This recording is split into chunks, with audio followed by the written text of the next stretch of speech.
Assalamualaikum warahmatullahi wabarakatuh. Wonten asalipun sedaya masyarakat ingkang sami rawuh wonten ing papan punika tansah kula tresnani Bapak Babinsa, Babin Kamtibmas Kalurahan Lumbung Rejo tansah kula hormati.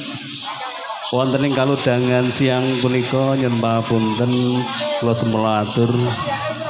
pinangka wakilipun sedaya masyarakat Padukuhan Krama Dangsan khususipun paguyuban seni campur Eka Krida Busana wonten ing siang punika ngawontenaken pentas seni campur Eka Krida Busana ingkang kagem nyemarakaken kegiatan sawalan wonten ing Padukuhan Krama Dangsan ingkang kala wingi sampun kegiatan sawalanipun sakmenika istilahipun hiburanipun pramila sepisan malih saking paguyuban seni campur Eka Krida Busana ugi sedaya masyarakat Padukuhan Krama Dangsan ngaturaken sugeng riyadi menawi wonten kalepatanipun sedaya masyarakat Padukuhan Krama Dangsan ugi sedaya anggota paguyuban seni campur Eka Krida Busana kula mewakili sedayanipun nyuwun pamunten dumateng panjenengan sedaya lan panjenengan kula suwun ugi paring pangapunten dumateng para warga masyarakat Padukuhan Krama Dangsan khususipun kalian sedaya anggota paguyuban seni campur Eka Krida Busana wonten ing siang punika. Mugi kanthi nglairaken ngikraraken kala wau estu Allah paring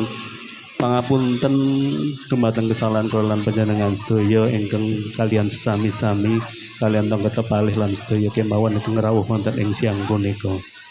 Wonten ing mriki ugi kawula ngaturaken agung panuwun dumateng para warga, para donatur ingkang sampun paring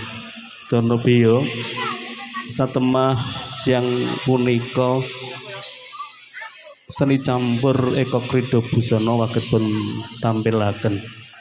Khususipun dumateng para warga masyarakat Padukuhan Krama Dangsan ingkang ngayahi jebagan pinangka satriyaning negari menika minangka anggota TNI, anggota Polri ingkang wonten ing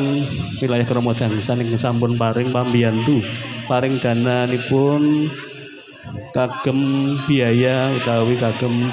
mentasaken seni campur pramila mugi kesaenan menika pikantuk piwales kesaenan ingkang nanggung saking ngarsa dalem Allah Subhanahu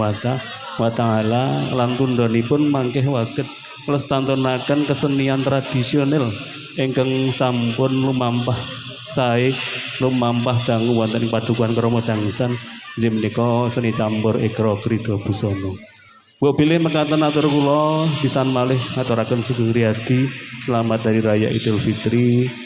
1446 Hijriah. Mohon maaf lahir dan batin. Mekaten saking kula dan kirang langkung panjenengan kula matur kula nyuwun pangapunten lan sugeng mirsani ngantos paripurnaning acara wonten ing siang punika. Mekaten kula akhiri assalamualaikum warahmatullahi wabarakatuh.